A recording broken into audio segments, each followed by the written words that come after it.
Oh yes, I remember on the day of the attack, my father and I driving to downtown Atlanta. It was late in the evening by then, and we went down to pick up a newspaper because they had this extras out on the street.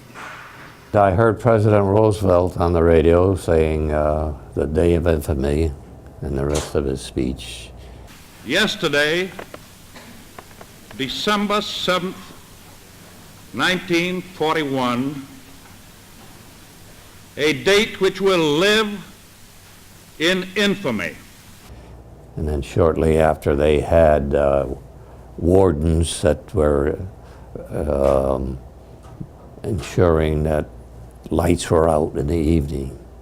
When I heard about it, we were between our house and the neighbors on the road, and somebody told us Japanese bombed Pearl Harbor.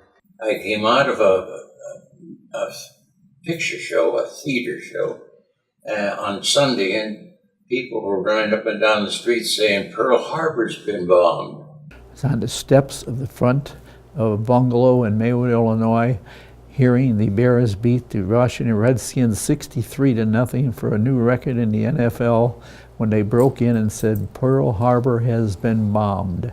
We interrupt this program to bring you a special news bulletin. The Japanese have attacked Pearl Harbor, Hawaii, by air, President Roosevelt has just announced. And my granddad says the Japanese have attacked Pearl Harbor.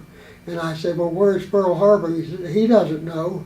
But anyhow, that was what we heard about it. And, you know, for us to be in the war, and of course we'd heard a lot about the war in Europe, but never did you ever think that Japan or anybody in the Asian countries would be attacking us. I was at Okalaka Naval Air Station in the final stage of flight training.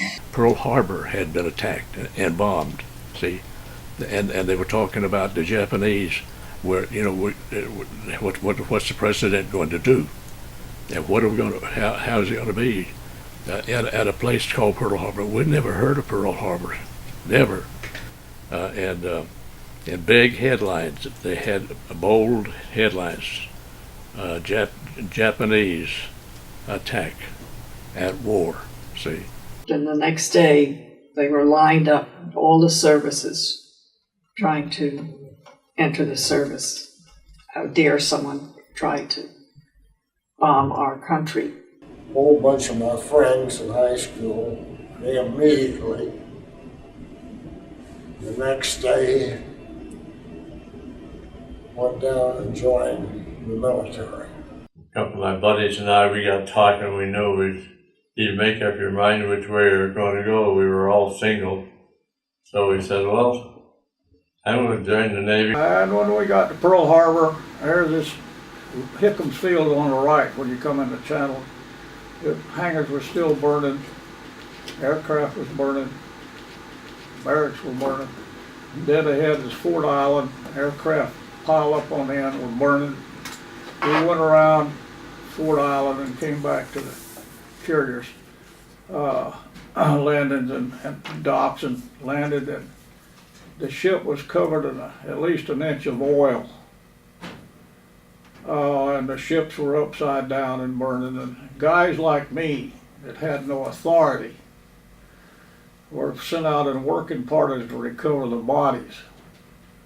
Some of my class was at Pearl Harbor because they had volunteered, and they got killed. And I was very disgusted, and I never forgave the Japs for doing that because it was a sneak attack. I mean, they snuck in and did it, and we don't even show that on our calendars anymore. It's almost like it's against the law to say that it was a Japanese sneak attack. That's what they did.